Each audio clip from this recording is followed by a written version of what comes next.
श्री स्वामी समर्थ. स्वामी कृपा ज्योतिष मध्ये मी भास्कराचार्य मंजुषा जोशी आपलं हार्दिक स्वागत करते. आज आपण समजून घेणार आहोत जानेवारी हा संपूर्ण महिना कन्या राशीसाठी कसा असणार आहे. नूतन वर्षातील हा प्रथम महिना आहे. आपल्या सर्वांना या नवीन वर्षाच्या मनपूर्वक हार्दिक शुभेच्छा देऊन आजच्या या माहितीला सुरुवात करते. सर्वात प्रथम आपणास सांगू इच्छिते, या महिन्यात अत्यंत शुभ योग होत आहे. तो म्हणजे तुमचे लग्नेश, धनेश, तृतीयेश आणि भाग्येश या 4 ग्रहांचा युतियोग होत आहे आणि तोही अत्यंत शुभ स्थानातनं म्हणजेच पंचम स्थानातनं.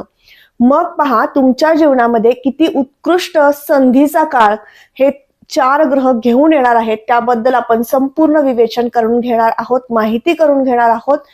तत्पूर्वी आपण सर्वांना सांगू इच्छिते, आजचा व्हिडिओ आवडला तर व्हिडिओला लाईक आणि शेअर करायला अजिबात विसरू नका. आता आपण माहिती घेत आहोत तुमच्या चंद्र राशीप्रमाणे. तुमची कन्या रास आहे. प्रथम भावात आपण कन्या रास मांडून आपण आताचं संपूर्ण भविष्य समजून घेत आहोत. प्रथम स्थान म्हणजे तुमचं व्यक्तिमत्व. लग्न स्थानाचे अधिपती बुधदेव होतात, ज्यांचं गोचर पंचम भावातनं होत आहे.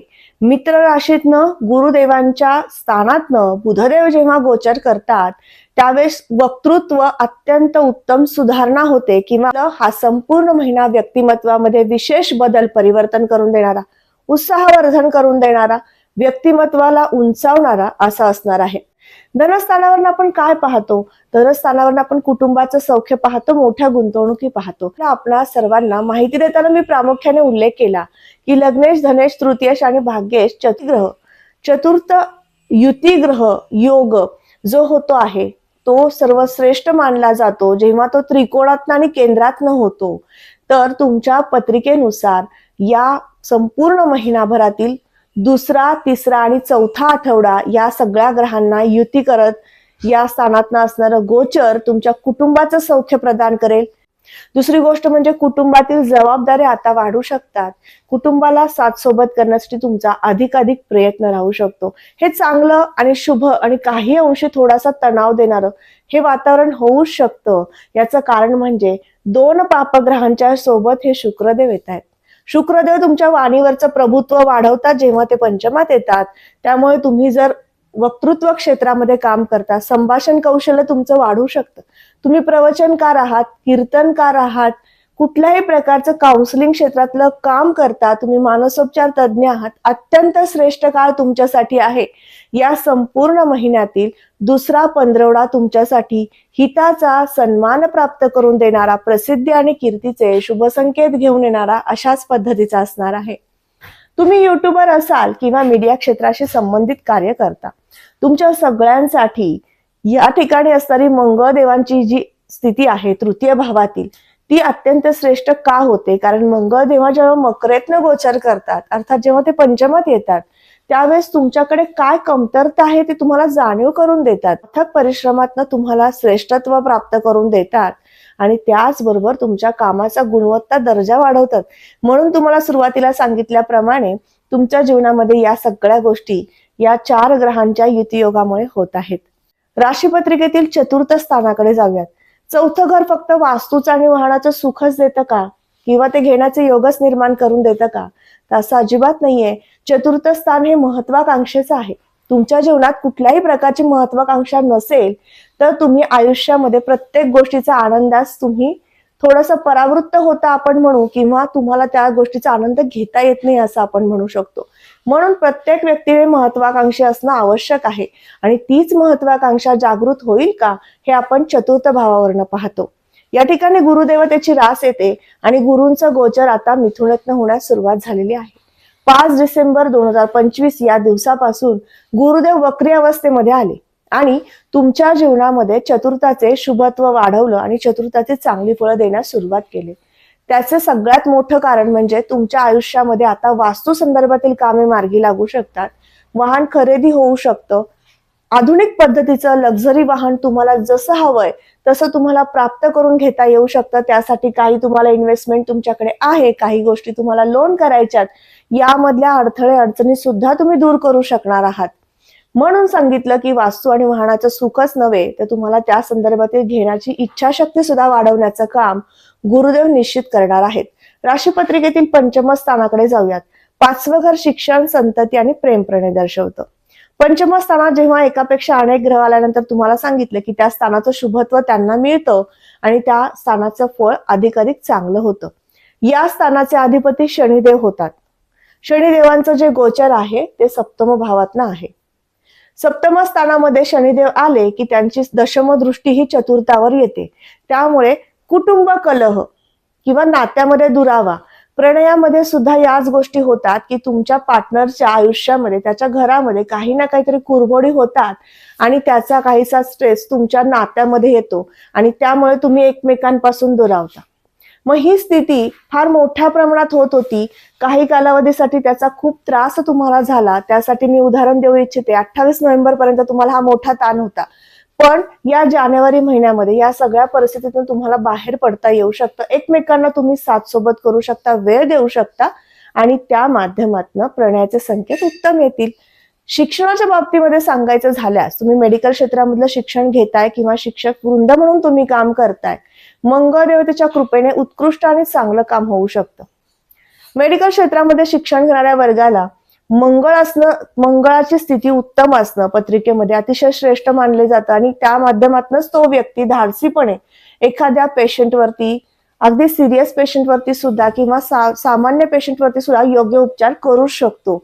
म्हणून मंगळदेव आता जेव्हा मकरेतनं पंचम भावातनं गोचर करतात त्यावेळेस तुम्हाला त्या शिक्षणातलं डीप नॉलेज पण देतात. त्यामुळे शिक्षणासाठी उत्कृष्ट काळ मेडिकल क्षेत्रातलं शिक्षण घेणाऱ्या वर्गाला आहे. मग अगदी तुम्ही नर्सिंग करत असाल किंवा कुठल्याही प्रकारचं ग्राफोलॉजीचं शिक्षण तुमचं सुरू असेल किंवा कुठल्याही प्रकारचं तुम्हाला MBBS, MS, BDS वगैरे या सगळ्या क्षेत्रातलं कुठलंही शिक्षण तुमचं सुरू असेल, त्या शिक्षणाचा दर्जा, शिक्षणाची गुणवत्ता वाढून तुमच्या जीवनामध्ये उत्कर्षाकडे तुम्हाला घेऊन जाणं हे श्रेष्ठ फळ तुम्हाला आता मिळू शकतं. याबद्दल आणखीन एक सांगायचं झाल्यास, तुम्ही डॉक्टर आहात आणि तुमची प्रॅक्टिस सुरू आहे. या महिन्यात तुम्हाला कामाचा उरक वाढेल आणि त्या माध्यमातून तुम्ही अनेक पेशंटला सुखकर असे उपचार देऊ शकणार आहात. हेही श्रेष्ठ फळ मंगळ देवतेच्या कृपेने पंचम भावात आल्यामुळे मिळणार आहे. संतान योग. संतान योग पाहताना आपण एका पत्रिकेनुसार अनुमान देऊ शकत नाही. त्यामुळे संतती योग पाहताना दाम्पत्यांची पत्रिका पाहिली जाते. मग संतती कधी होईल, कोणत्या महिन्यात तुम्ही प्लॅनिंग करावं, या सगळ्या गोष्टींचा बारकाईने विचार करता येऊ शकतो. मेडिकली ट्रीटमेंट घ्यावी लागेल का, याही बद्दल समजून घेताच येऊ शकतं. पण आता आपण समजून घेऊ शकतो राशी पत्रिकेनुसार तुम्हाला तुमच्या संततीचं सुख मिळेल का, ज्याबद्दल आपण सुरुवातीलाच बोलणं झालेलं आहे. तुमच्या संततीकडनं शुभत्व, शुभ वार्ता करणी पडणं किंवा त्यांना साथ सोबत करणं या महिन्यात करता येणार आहेत. षष्ठ स्थान अत्यंत महत्वाचं आहे. अधिपती शनिदेव होतात. शनिदेवांचं गोचर सप्तमातनं आहे. षष्टाच्या द्वितीयातनं गोचर करतोय. लक्षात घ्या, तुमच्याकडनं मोठ्या गुंतवणुकीसाठी या महिन्यात कर्ज घेण्याचे योग येऊ शकतात. रिअल इस्टेटमध्ये तुम्ही काम करताय, तुमच्याकडनं मोठी प्रॉपर्टी एखादी खरेदी होऊ शकते आणि त्यातनं तुम्हाला मोठा मोबदला फायदा होऊ शकतो. या पद्धतीने सुद्धा या गोष्टींना आपण घेता येऊ शकतं. स्पर्धक निर्मिती किंवा शत्रुपीडा या महिन्यात काही अंश तुम्हाला संभवू शकते. विशेष काळजी तुम्ही घ्यायची आहे. यासाठी आपण एक उपासना समजून घेणार आहोत, ती तुम्हाला करावी लागेल. सप्तम स्थान जोडदाराच्या सुखाचं आहे. सप्तम स्थान तुमच्या पार्टनरशिपच्या व्यवसायाचं आहे. दोन्ही दृष्टीने विचार केला किंवा कुठल्याही क्षेत्रामध्ये तुम्ही काम करताय, नोकरी करता किंवा बिझनेस करता, तर तुम्हाला तुमच्या कार्याचा ठसा उमटवण्यासाठी, तुमच्या कार्याचं नियोजन करण्यासाठी नियोजन बैठका घेणं आवश्यक ठरतं. मग या महिन्यातील कोणता कालावधी आहे ज्यावेळेस तुम्ही या नियोजन बैठका करायच्या आहेत, त्याबद्दल सांगू इच्छिते. 17 जानेवारी ते 30 जानेवारी या दरम्यान तुम्हाला महत्वपूर्ण बैठकांचं प्लॅनिंग करायचं आहे. बैठक नियोजन करायचं आहे, ज्या माध्यमातून तुम्ही तुमच्या कामाचा योग्य पद्धतीने समोर आढावा ठेवू शकता आणि त्या आढावा बैठकी तुमच्या सक्सेस होऊ शकतात. षष्ठ स्थान, सप्तम स्थान आपण समजून घेतलं. पार्टनरशिप मधील बिझनेस बद्दल समजून घेतलं. आता समजून घेऊ तुमचा जोडीदार. तुमच्या जोडीदाराचं सुख प्रदान करून देताना सप्तम स्थान फार महत्वाचं आहे. या ठिकाणी मीन रास येते. गुरुदेवांचं वक्री अवस्थेतील गोचर तुमच्यासाठी थोडीशी आनंदाची वार्ता आणि त्याचबरोबर थोडासा तुमच्या जोडीदाराच्या अहंकाराचा वारा तुमच्या जीवनामध्ये डोकावणं, असे काहीसे योग आपण नक्की म्हणू. कारण शरण सप्तम स्थानाचे अधिपती दशमातनं गोचर करतायत, त्यामुळे तुमचा जोडीदार अधिक कर्मनिष्ठ होऊ शकतो, कामाला खूप महत्व देऊ शकतो किंवा अधिक वेळ कामामध्ये देऊ शकतो आणि त्या माध्यमातून तुम्हाला काहीसा वेळ न दिल्यामुळे तुमची तक्रार निर्माण होऊ शकते. हे सगळ्यात प्रथम कार्य. शनिदेवांची तृतीय दृष्टी भाग्यावर आहे, त्यामुळे तुमच्या जोडीदाराच्या आयुष्यामध्ये भाग्योदय घडून येणं, त्यांच्या जीवनामध्ये काहीतरी नाविन्य येणं आणि त्या माध्यमातून त्यांना जास्त वेळ तिथेच व्यस्त होणं, म्हणून तुमच्या दोघांमध्ये सहवास कमी किंवा संवाद कमी, या सगळ्या गोष्टी या महिन्यात प्रकर्षाने दिसून येत आहेत. पण मोठ्या प्रमाणातील वादाचे प्रसंग निश्चित नसणार आहेत, त्यामुळे काळजी नसावी. राशीपत्रिकेतील भाग्यस्थान, भाग्योदय होईल का, शुभ संकेत वारंवार येतील का, हे आपण भाग्यावरूनच पाहतो. भाग्यस्थानाचे अधिपती 9-5 अंतरावरतीच, म्हणजेच त्यांच्या स्वतःच्या स्थानापासून 9व्या स्थानावरती किंवा 11व्या स्थानावरती जेव्हा गोचर करतात त्यावेळेस विशेष सुंदर फळ देत असतात. शुक्रदेव हे पंचमातनं गोचर करतायत, पंचम भावातनं शुक्रांचं गोचर आणि मध्ये हर्षलदेव असणं आणि शुक्रदेवांचं गोचर हे पंचमातनं होणं म्हणजे दुग्ध शर्करा योग, जो आपण सुरुवातीला समजून घेतला की लग्न स्थान, द्वितीय स्थान, तृतीय स्थान आणि भाग्यस्थान या 4 ग्रहांचा एकत्रित पंचमातला असणारा योग हे तुम्हाला राजयोग प्राप्त करून देणारे असतात, मोठे अधिकार प्राप्त करून देणारे असतात. सरकारी खात्यामध्ये काही नोकरी हवी आहे, त्यासाठी काही परीक्षा तुम्ही देऊ इच्छिता किंवा त्या परीक्षा दिलेल्या आहेत, त्याचे रिझल्ट बाकी आहेत, तर तुमच्या सगळ्यांसाठी या दरम्यान त्यातनं सुद्धा आनंददायी वार्ताच करणी पडू शकते, असे शुभ संकेत घेऊन येणारा हा संपूर्ण जानेवारी महिना आहे. विशेष तुमच्यासाठी असणार आहे, कारण कन्या राशीच्या जातकांना एक विशिष्ट आणि शुभत्व प्राप्त करून देणारी प्रथम भावाची स्थिती आहे. राशीपत्रिकेतील भाग्यावरून आपण अध्यात्म सुद्धा पाहतो, शुभ संकेत पाहतो. या दोन्ही दृष्टीने उत्तम योग आहेत. तुम्ही अध्यात्मामध्ये सुद्धा रमू शकणार आहात. अध्यात्माची जोड देऊन तुम्ही कार्याचा ठसा उमटवू शकणार आहात. कर्मस्थान, कर्मनिष्ठ व्हाल का, तर या स्थानावरती आपण कुठल्याही पापग्रहांच्या दृष्ट्या नाहीत, या ठिकाणी गुरुदेव आहेत, त्यामुळे ज्ञानातनं पैसा किंवा ज्ञानातनं मान सन्मान हे 2 महत्वपूर्ण योग या ठिकाणी घडतात. ज्यावेळेस दशमात गुरुदेव येतात त्यावेळेस तो व्यक्ती ज्ञानी असतो, त्याला त्याच्या ज्ञानाचा अधिकाधिक चांगल्या पद्धतीने समाजापर्यंत, समाजहितोपयोगी कार्य करण्यापर्यंतचे शुभ संकेत येत असतात. त्या प्रसिद्धी, कीर्ती जसे आपण तृतीय स्थानावरनं पाहतो, तसेच त्या प्रसिद्धीचे कार्य काय हे आपण दशमावरनं पाहतो. म्हणून तुम्हाला सांगितलं की तुम्ही जे काही कार्य हाती घेतलेलं आहे, ज्या काही क्षेत्रात तुम्ही काम करताय त्यातनं तुम्हाला नामांकन मिळू शकतं. व्यवसायाच्या दृष्टीने आणखीन एक सांगायचं झाल्यास, जर तुम्ही कागद, कापड, गोड पदार्थ संदर्भातील व्यावसायिक वर्ग आहात, शालेय उपयोगी वस्तू असू देत किंवा स्टेशनरी वस्तू असू देत, या संदर्भातील व्यापारी वर्ग जर तुम्ही असाल, तुमच्या सगळ्यांसाठी श्रेष्ठ कालावधी आहे गुरुदेवतेच्या कृपेने. आणि दुसरी गोष्ट म्हणजे या ठिकाणी राहुदेवांची पंचम दृष्टी येते, त्यामुळे तुमच्या व्यापारामध्ये काय कमतरता आहे, काय न्यूनता आहे ती ओळखून तो व्यापार कसा वाढवला पाहिजे, कसा मोठा केला पाहिजे, या सगळ्या गोष्टींचं नियोजन तुम्हाला लागता येणार आहे किंवा लागणार आहे या महिन्याच्या 17 जानेवारी नंतर. त्यामुळे विशेष सुंदर कालावधी व्यापारी वर्गांसाठी आहे. सोने चांदीचे व्यापारी, ब्युटिशियन किंवा इतर काही कला क्षेत्रातलं काम करणारा वर्ग आहे, संगीत, वाद्य, नृत्य या संदर्भातील कला क्षेत्रामध्ये तुम्ही काम करताय, अभिनय क्षेत्रात तुम्ही काम करताय, तुमच्या सगळ्यांसाठी श्रेष्ठ आणि उत्कृष्ट कालावधी आहे. लाभ स्थिती कशी आहे? लाभाचे योग उत्तम आहेत, खर्चाचे योग सुद्धा उत्तम आहेत. का? कारण खर्चस्थानाचे अधिपती रविदेव होतात, जे पंचमातनं गोचर करतात, त्यामुळे मुलांच्या एज्युकेशनसाठी, मुलांच्या करिअर सेट करून देण्यासाठी, मुलांच्या बिझनेससाठी तुम्हाला या महिन्यामध्ये विशेष पैसा खर्च होऊ शकतो, गुंतवणूक होऊ शकते आपण असं म्हणू. आणि त्याचबरोबर वैयक्तिक तुम्हाला परदेशात जायचं आहे शिक्षणासाठी किंवा नोकरी निमित्त, तर त्या निमित्ताने तुमचा पैसा खर्च होऊ शकतो. या महिन्यामध्ये परदेशवारी घडू शकते.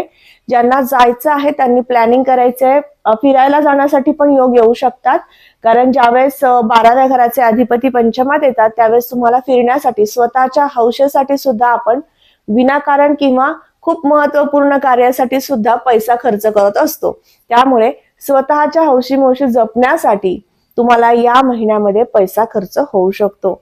खर्चाच्या दृष्टीने आणखीन एक गोष्ट सांगायची झाल्यास अगदी सुंदर योग आहे, तो म्हणजे रिअल इस्टेटमध्ये काम करणारा वर्ग. या महिन्यामध्ये तुम्ही ज्या काही जमिनी खरेदी कराल त्यामध्ये तुम्ही संतुष्ट असाल आपण असं म्हणू, किंवा तुम्हाला त्यामध्ये समाधान मिळणार आहे आणि त्या मोठ्या गुंतवणुकी केल्यामुळे कर्जाचा भार थोडासा वाढू शकतो.